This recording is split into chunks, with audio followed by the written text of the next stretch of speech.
우리 좌우 앞뒤적으로 바라보시면서 우리 인사하겠습니다. 사랑하고 축복합니다.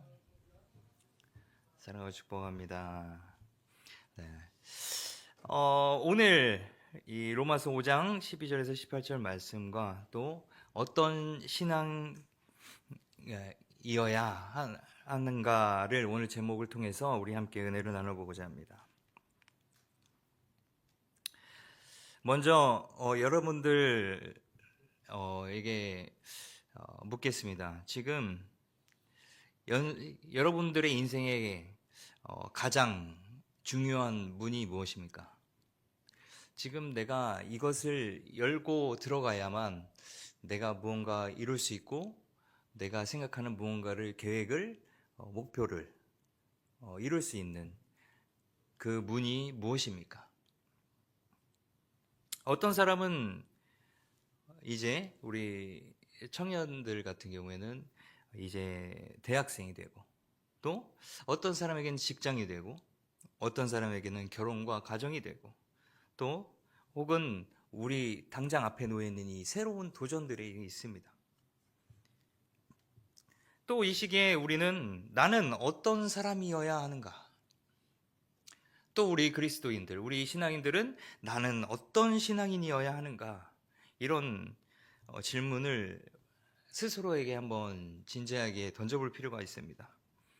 오늘 본문 로마서 5장 12절에서 18절 이 말씀 가운데는 이 인류의 대표, 우리 첫사람인 아담이 나옵니다. 그리고 이 아담과 예수 그리스도를 비교하면서 우리 삶의 그 방향성이 어디를 바라봐야 하는지 근본적으로 묻고 있습니다. 아담은 이 죄와 또 죽음의 문을 열게 되었고, 그리고 예수님은 이 생명과 구원의 문을 여셨습니다. 이 두 인물의 그 길 앞에서 우리는 어떤 신앙의 길을 걸어야 하는가? 여러분, 오늘 이 시간 깊이 우리가 생각하고 고민하고 또 결단하는 시간이 되길 소망합니다. 먼저 아담의 길을 한번 봅시다. 본문은 이렇게 시작합니다. 그러므로 한 사람으로 말미암아 죄가 세상에 들어오고 죄로 말미암아 사망이 들어왔나니 이와 같이 모든 사람이 죄를 지었으므로 사망이 모든 사람에게 이르렀느니라. 즉 이 아담은요, 우리 인류의 대표로서 하나님께서 주신 그 금지 명령 무엇이었죠?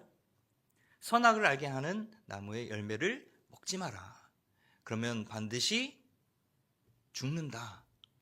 자, 그 약속, 하나님과의 약속을 어겼습니다. 불순종했어요. 그 한 번의 불순종으로 인해서 인류 전체와 이 죄와 죽음의 문을 열게 되었습니다. 이것은 그냥 단순한 실수가 아닙니다, 여러분. 하나님과의 관계가 단절되는 정말 비극적인 사건입니다.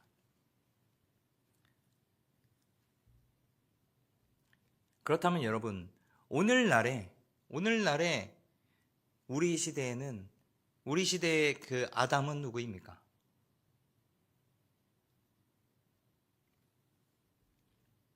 우리들이 인생을 살아가면서 그 단 한 번의 선택 또는 단 한 번의 그 타협이 인생 전체를 바꿔놓을 수 있습니다. 그냥 나 하나쯤, 그냥 한 번쯤. 사실 오늘 이 빈자리들이 많이 보입니다. 우리 연휴 때는 늘상 이제 예상하는 그런 이제 현상이지만 사실 그 가운데도 우리의 선택의 갈림길에 있습니다. 그렇지 않습니까? 여러분들도 그 선택의 갈림길에서 승리해서 이 자리에 나온 줄 믿습니다. 아닙니까? 네. 믿음의 사람으로서 당연히 이 자리에 나와야 된다 생각하고 나오신 여러분들 정말 축복합니다. 네. 우리가 이렇게 항상 그 별것 아닌 것 같고 우리 삶에 더 중요된 우선시된 그 일들을 생각하다 보면 이 예배를 지키는 자리, 이것 또한 굉장히 소홀해질 수 있습니다. 그 한 번쯤이야. 이번 한 번만 연휴가 이렇게 있으니 또 어쩔 수 없지, 쉬어줘야겠구나. 그 한 번쯤이 계속 이 시작이 되고 반복이 되고, 이스라엘 당시에도 마찬가지입니다. 이스라엘의 이 아합 왕은요, 그 여인 이세벨과 결혼해서 어떤 문을 열게 됩니까? 이 우상 숭배의 문을 열게 됩니다. 이방 문화들을 계속 들여오다 보니까 자연스럽게 우상 문화를 또 받아들이게 되고 그것을 수용하게 됩니다. 하나님만을 섬기는 이 이스라엘 백성들이 이 우상 숭배를 접하게 되는 것이죠. 그 결과 이스라엘 전체가 하나님의 저주를, 하나님의 심판을 받게 됩니다. 여러분 혹시 아간이란 사람도 들어보셨죠? 이 아간이란 한 사람도 그의 탐욕 때문에 이 이스라엘의 전체의 패배와 고통으로 이어지게 됩니다. 여러분, 우리의 그 작은 불순종 하나, 작은 죄가 우리의 가정과 우리의 공동체 또는 사회 전체에 영향을 미칠 수 있다고 생각하십니까? 여러분, 그렇게 될 수 있습니다. 여러분들 잊지 마십시오. 나 하나쯤이야, 나 한 번쯤이야. 우리는 이 공동체성을 가지고 우리가 어떠한 어려운 상황 가운데 놓여 있을 때, 이 나라가 또는 이 교회가, 이 지역이 그랬을 땐 여러분들 나의 문제가 나의 죄로 여기며 우리가 그것을 위하여 기도할 수 있는 그런 성숙된 믿음의 신앙인들이 되어야 합니다.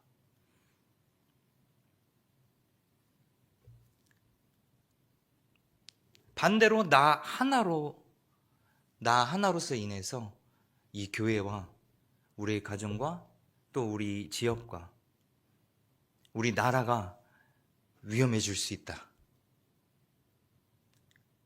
이 죄악 가운데 위험해질 수 있다 라고 생각하면은 여러분들 조금 더 와닿으십니까? 이 죄에는 전염성이 있습니다. 우리가 수년 전 겪었던 이 코로나가 있습니다. 이 코로나19처럼 죄는 조용히 또 그러나 빠르게 퍼집니다. 내가 짓는 죄, 그리고 내가 하는 불순종이 내 친구, 내 가족, 직장 동료, 교회 공동체 이 영향을 미칠 수 있음을 여러분 다시 한 번 더 기억하시기 바랍니다. 5장 12절에 이렇게 말씀하고 있습니다. 모든 사람이 죄를 지었으므로 사망이 모든 사람에게 이르렀느니라. 아담의 이 불순종은 단순히 그 개인적인 문제가 아니라 공동체 전체, 인류 전체의 문제가 된 것입니다. 자, 여기서 배우는 여러분들 신앙은 무엇입니까? 여기서 배우는 교훈은 무엇입니까? 죄를 가볍게 여기지 마십시오. 우리 알게 모르게 많은 죄악들을 짓고 살아갑니다. 그 가운데 그 죄들을 여러분들 그냥 가벼이 여기고 모른 채 지나가지 마십시오. 그때마다 우리 하나님께 죄의 용서를 구하십시오. 그리고 그 죄를 해결하십시오. 나 하나의 작은 타협, 그것이 큰 파장을 일으킬 수 있음을 반드시 기억하시기 바랍니다. 더욱더 지도자의 영향력이 있는 그 위치의 사람일수록 더욱 조심해야 합니다. 그렇다면 우리 이 반대로 예수 그리스도의 길을 한번 살펴보겠습니다. 자, 15절 우리 다 같이 한번 읽어볼까요? 15절 다 같이 시작. 그러나 은사는 그 범죄와 같지 아니하니 곧 한 사람의 범죄를 인하여 많은 사람이 죽었은즉 더욱 하나님의 은혜와 또한 한 사람 예수 그리스도의 은혜로 말미암은 선물은 많은 사람에게 넘쳤느니라. 자, 한 사람 예수 그리스도의 은혜로 말미암은 선물, 그리고 많은 사람에게 넘쳤느니라. 자, 예수님은 이 인류의 두 번째 대표로 오셨습니다. 자, 아담이 불순종으로 인해서 죄 또 그 죽음의 문이 열리게 되었다면, 예수님께서는 참된 그 순종의 그리고 생명과 구원의 문을 열어주신 겁니다.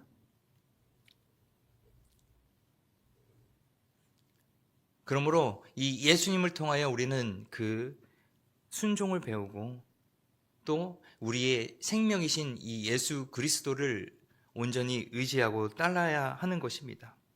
예수님은 십자가에서 죽으시기까지 하나님께 완전한 순종을 하셨습니다. 그 순종으로 인해서 얻게 된 것은 무엇입니까? 우리는 죄사함과 영원한 생명을 얻게 된 겁니다.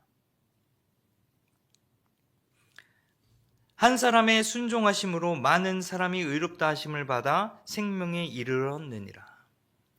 여러분, 예수님의 길은 희생과 순종, 그리고 사랑의 길입니다. 이 길을 따르는 자에게는 새로운 삶, 새로운 정체성이 주어지게 됩니다. 그 새로운 정체성, 우리들에겐 무엇입니까? 바로 예수님을 믿고 변화된, 예수 그리스도를 믿고 변화된 우리는 그리스도인입니다.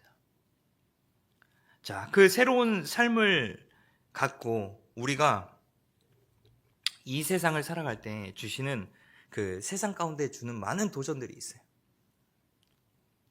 그 도전들 가운데는 우리는 시도하면서 또 성공할 때도 있지만 반면에 실패를 경험할 때도 있습니다. 그 과거의 실수와 아픔, 실패, 여러분들은 그것을 떠올릴 때 어떻게 생각하십니까? 자, 유명한 말이 있죠. 실패는 성공의 어머니다. 자, 뭐 이 말이 그저 괜히 나왔나?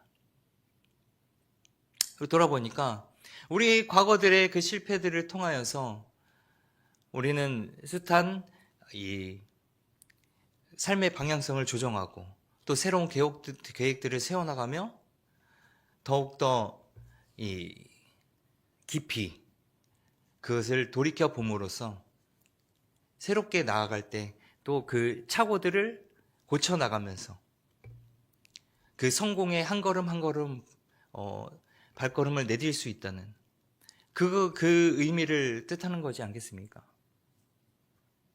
여러분들, 우리는 이미 예수님 안에 새롭게 되었습니다. 그러면 예수님 안에서 우리는 새로운 시작, 그리고 새로운 삶이 가능하다는 얘기입니다. 너희는 이전 일을 기억하지 말며 옛날 일을 생각하지 말라. 보라, 내가 새 일을 행하리니. 자, 이사야서 43장에 말씀하고 있습니다. 그래서 우리는 이 새 일을 행하기 위하여서 이전 일들을 기억하지 말며 우리가 과거에 얽매이지 말아야 한다는 겁니다. 그 과거에 얽매이지 않고 도대체 오늘날 우리의 신앙은 도대체 어떤 신앙이어야 하는가? 먼저 첫 번째, 우리의 정체성을 회복해야 됩니다. 여러분들, 여러분이 누굽니까? 제가 갑자기 너는 누굽니까? 하고 물어보면 대답할 건 딱 하나잖아요. 전데요. 제 이름은 뭐 누구인데요. 자, 그러나 이름, 이것 외에 여러분들이 갖고 있는 그 정체성이라는 것이 있습니다. 그리고 세상에서 또한 마찬가지로 여러분들의 정체성이 어디에 있는지 계속 끊임없이 물어봅니다. 자, 성공. 우리가 많이 이제 보는 것들이 있죠. 스펙, 외모, 뭐 연봉. 괜히 별것 아닌 것 같아도 그 SNS 그 팔로워 수가 갑자기 이렇게 이렇게 많이 있으면 갑자기 뭔가 사람이 조금 대단해 보이고, 이런 것들이 여러분 여러분의 그 가치를 결정하지 않습니다. 우리는 예수 그리스도 안에 새 사람이 되었습니다. 하나님께서는 여러분을 사랑하시고 또 구원하셨으며 새로운 사명과 비전을 허락하십니다. 그런데 여러분들의 정체성, 그것을 이 세상이 요구하는, 이 세상이 바라보는, 원하는 그곳에 맞추고 그것을 여러분들이 성취하려고 애쓰고 노력하고 그런 모습으로 살아가면 안 됩니다. 물론 우리가 살아가는데 필요합니다. 그러나 여러분들의 그 정체성이 어디 있는지가 중요한 거예요. 내가 그리스도인으로서 예수님, 하나님의 자녀로서 그 스펙을 쌓아가는 이유, 내가 성공을 해야 하는 이유, 그것들을 하나님 안에서 찾아야지 남들의 이목과 여러분들의 유익과 만족을 위해서 그것들을 이뤄나가는 그런 모습은 이 정체성을 잃어버리고 아담처럼 죄악 가운데 빠지는 이 지름길이 됩니다. 자, 두 번째는요, 우리 하나님의 말씀에 순종하는 그 삶을 살아야 합니다. 아담은 분명히 하나님과의 이 깊은 언약을 맺었습니다. 여러 가지가 아니라 단 한 가지지만. 그런데 이 말씀을 가볍게 여겼죠. 그래서 죄를 범하게 됩니다. 반면에 이 예수님께서는 하나님의 말씀을 정말 귀히 여기고 전적으로 그 말씀에 순종을 합니다. 예수님이 공생의 가운데 모습을 우리가 보더라도 그렇습니다. 하나님께서 온갖 시험과 온갖 어려움들이 그 예수님에게 닥쳤을 때도 불구하고 하나님의 말씀에 의지하고 하나님의 말씀으로 또 하나님의 말씀을 순종함으로 그 모든 것들을 이겨나갔습니다. 자, 그것처럼 오늘날 우리 청년의 때 이 세상의 소리와 그 유혹과 불안과 두려움이 우리를 흔들 수 있습니다. 충분히 그럴 수 있어요. 또 흔들 때마다 우리의 마음은 흔들릴 수 있습니다. 그러나 우리가 그 하나님의 말씀에 귀를 기울이고 그 말씀에 순종하는 삶을 선택하게 된다면 우리는 그 유혹과 그 세상의 소리로부터 우리는 자유로워질 수 있습니다.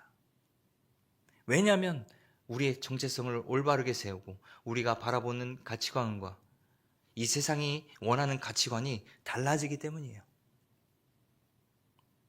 복 있는 사람은 악인들의 꾀를 따르지 아니하며 죄인들의 길에 서지 아니하며 오만한 자들의 자리에 앉지 아니하고. 여러분들 솔직히 우리가 그냥 이 친구들과 어울리고 또 직장 생활을 하고 이런데 이 세상의 그 유혹 너무 많습니다. 굳이 얘기하지 않아도 어떤 유혹들인지 여러분들 잘 알고 있을 거예요. 그냥 그 순간에도 괜찮아. 그냥 오늘 가끔인데 한 번뿐인데. 그러나 여러분들이 이 그리스도인으로서의 정체성은 그 한 번으로 무너지는 순간이 되는 거예요. 하나님의 형상답게 지어진 내 몸을 더럽히는 그런 일들을 통해서 여러분 그 정체성이 무너지는 겁니다. 그게 한 번, 두 번 연거푸 진행되면 내 안에 있던 그 양심의 가책마저 사라지게 되고 점점 하나님과의 관계가 멀어지게 되는 거예요.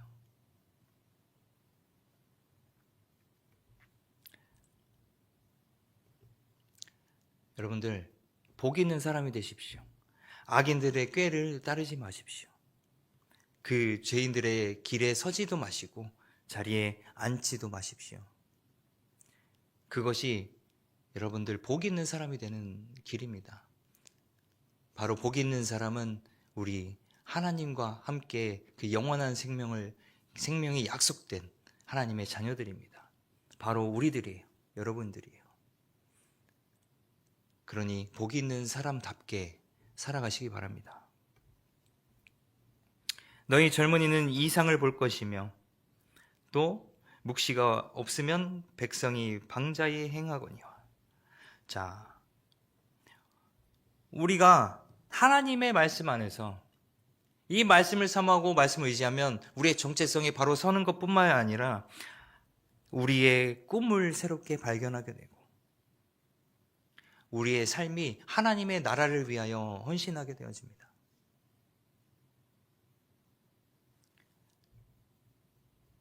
그것은 바로 이 하나님 나라의 확장이죠.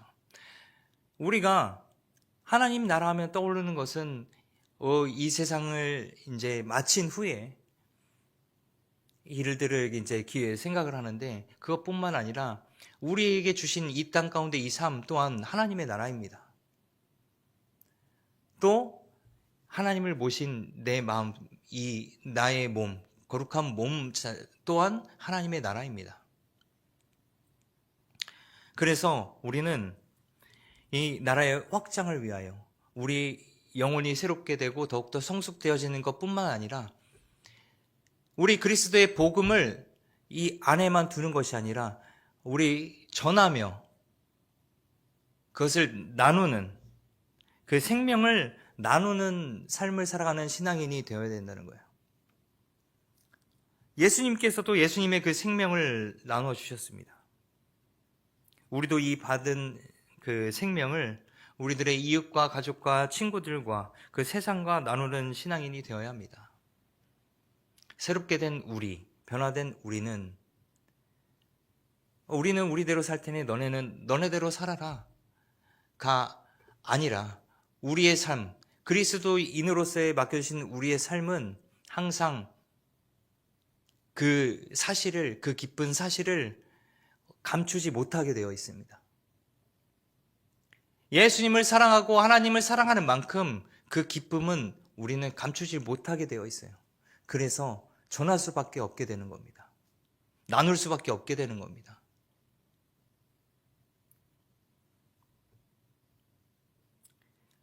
요셉을 아시죠? 요셉은 숱한 이 인생의 고난 속에서도 하나님의 선하심을 붙들었습니다. 그리고 결국 가족과 민족을 살리는 위대한 인물이 되었습니다. 우리가 다윗도 전에 잠시 나눴지만 이 다윗도 하나님께 묻고 그리고 순종하면서 그리고 하나님을 찬양하는 그 삶을 드리면서 이스라엘을 회복시킵니다. 우리들도 이 사랑과 용서 또한 격려와 위로 또 소망과 기쁨을 우리 그리스도 안에서 나누는 우리 모든 청년들이 되길 소망합니다. 자, 그래서 우리가 앞으로 삶 가운데 실질적으로 어떻게 해나가야 될까? 어떻게 적용해 나가야 될까? 어떻게 결단하고 어떻게 실천해야 될까를 우리 한번 고민해 봅시다. 먼저 우리가 새롭게 시작되는 그 변화를 느끼기 위해서는 먼저 우리의 죄를 자백해야 됩니다. 우리의 죄를 고백해야 돼요. 그것을 고백하고 그 죄를 용서받아야 합니다. 그래야 내가 자유로워지고 새롭게 되어질 수 있어요. 요한일서 1장 9절에 이렇게 고백합니다. 만일 우리가 우리의 죄를 자백하면 그는 미쁘시고 의로우사 우리의 죄를 사하시며 우리를 모든 불의에서 깨끗게 하실 것이요. 자, 실수와 실패 또한 이 죄와 연약함이 있다면 반드시 하나님 앞에 솔직하게 고백하십시오. 여러분들 주저하지 마세요. 이미 하나님께서는 다 알고 계셔요. 그렇지만 여러분의 입술을 통해서 그 죄를 자복할 때 그때 하나님께서 용서해 주신다고 말씀하시는 거예요. 꼭 죄 고백으로 여러분 안의 영혼을 자유롭게 해주시기 바랍니다. 하나님은 용서하시고 새롭게 만들어 주십니다. 믿으십시오. 또 두 번째로는 우리가 예수님의 제자로 또 이 전도자로 살아가기입니다. 마가복음 말씀에 누구든지 나를 따라오려거든 자기를 부인하고 자기 십자가를 지고 나를 따를 것이니라. 또 예수님께서 명령하시죠. 마태복음에 너희는 가서 모든 민족을 제자 삼아라. 자, 우리들의 그 삶의 자리에서, 여러분의 그 삶의 자리에서 예수님의 제자로 세상에 복음을 전하는 그 전도자로서 살아가십시오. 그게 어떤 대단한 것인 것 같은 느낌이 들지만 우리가 얘기했듯이 우리 안에 죄를 정결케 하고 우리가 새로운 사람답게 살아가면 우리 안에 있는 예수님이 드러날 수밖에 없습니다. 여러분들의 삶으로 보여주세요. 여러분들의 삶으로, 여러분의 삶의 그 자리에서 예수님을 증거하세요. 나타내세요. 그것이 우리 예수님의 제자로서 또 그리스도인으로서 살아가는 방법입니다. 자, 세 번째는 우리의 우선순위를 어디에다 두는가에 있습니다. 먼저 우리의 우선순위를 하나님의 나라로 삼으십시오. 하나님의 나라를 우리의 우선순위로 삼는 그 삶을 살아가십시오. 너희는 먼저 그의 나라와 그의 의를 구하라. 그리하면 이 모든 것을 너희에게 더하시리라. 여러분들 아까 많이 우리가 나눴던 그 세상의 성공과 쾌락과 유익과 우리 삶의 안정, 평안 그런 것들이 아니라 여러분들이 하나님의 나라와 그 의를 먼저 구하는 삶을 살게 된다면 여러분들에게 이 삶 가운데 풍요도 더하여 주신다. 하나님께서 필요하시면, 하나님께서 사용하시면, 주셔도 하나님의 은혜고 안 주셔도 하나님의 은혜라고 고백할 줄 아는 그러한 우리 믿음의 자녀들이 되어야 합니다. 왜냐하면 주시는 이도 하나님이시고 거두시는 이도 하나님이시기 때문입니다. 여러분, 우선순위와 우리의 주체를 잃어버리지 마십시오. 우리들의 주인을 잃어버리는 순간 우리의 정체성은 흔들리고 우리의 정체성은 잃어버리게 됩니다. 그래서 우리가 어떻게 믿느냐에 따라 달려있는 거예요. 우리의 믿음은 우리의 생각을 만들고 그 생각은 말이 되고 그 말은 우리의 행동이 됩니다. 그리고 그 행동은 우리의 습관을 만들게 되고 그 습관은 우리의 가치가 됩니다. 그리고 그 가치는 우리의 운명이 되는 것입니다. 여러분, 여러분의 믿음, 우리들의 믿음이 이 운명을 만듭니다. 그 운명, 우리가 생각한 그 운명, 이것은 이 아담의 길이 아니라 예수 그리스도의 길을 선택해야 합니다. 정직한 믿음, 확고한 사랑, 그리고 그 생명을 나누는 그 신앙인의 길을 걸으십시오. 우리가 어떤 고난과 어려움 속에 있더라도 하나님의 그 선하심을 믿고 신뢰하고 매일매일 말씀과 그 기도로 정말 순종과 사랑으로 우리의 삶을 하나님께 드리십시오. 그것이 하나님께서 가장 기뻐하시는 예배입니다. 우리 한 사람 한 사람 정말 작은 순종과 작은 결단이 우리 가정과 교회와 우리의 사회와 그리고 민족을 변화시키는 위대한 하나님의 역사의 시작이 될 줄 믿습니다. 여러분들로 반드시 하나님께서 일하실 줄 믿습니다. 믿고 고백하고 여러분들 반드시 여러분들을 통하여 역사하시는 하나님을 신뢰하십시오. 내 삶을 통해 생명을 나누는 그 삶이라면 예수 그리스도의 삶이고, 불순종과 죄를 전염시키는 삶이라면 이 아담의 스타일의 삶입니다. 여러분들은 어떤 길을 선택하시겠습니까? 오늘 이 자리에서 예수 그리스도의 길을 걷기로 결단하는 그리고 온전히 하나님을 주인으로 모시고 그리스도인답게 살아가는 모든 청년들이 되길, 정말 그 가운데서 하나님의 은혜와 그 생명 충만한 삶을 누리길 주님의 이름으로 축복합니다. 축복합니다. 기도하겠습니다.